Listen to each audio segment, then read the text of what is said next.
So ngayon po, isang mapagpalang araw po sa ating lahat. Ngayon pong December 17 ay 10 AM po ang bukas ng ating gamutan.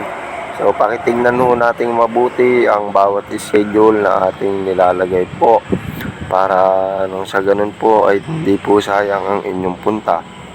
Lalo na po kung sa malalayo pa po kayo nang gagaling. So all around po ang ating gamutan.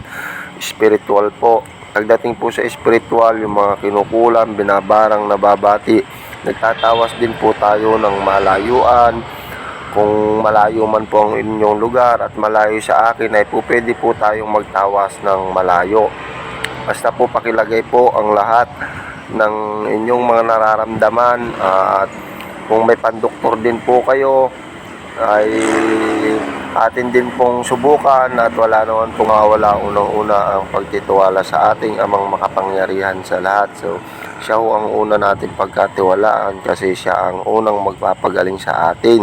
At pagdating naman po sa mga may pandoktor po, lalo na yung mga may iniinom na gamot, pag kayo po ay sasadya sa ating gamutan ay pakidala na rin po ang inyong mga iniinom na gamot at magdala rin po tayo ng 1 galon tubig para nang sa ganun po ay mailapit natin sa ating Ama at mabasbasan niya at mabigyan niya ng bendisyon ang iinom nating mga gamot at tubig. At pagdating naman po sa mga may bato sa bato, bato sa apdo o anuman pong sakit na pang doktor ay pagkatiwala nyo muna sa ating Panginoon sapagkat siya ang magiging dahilan ng inyong kagalingan. Siya po ang magpapasya. Ang pagkatiwala natin sa Kanya ang sakit na mga nararamdaman natin, ipauna na po natin sa Kanya.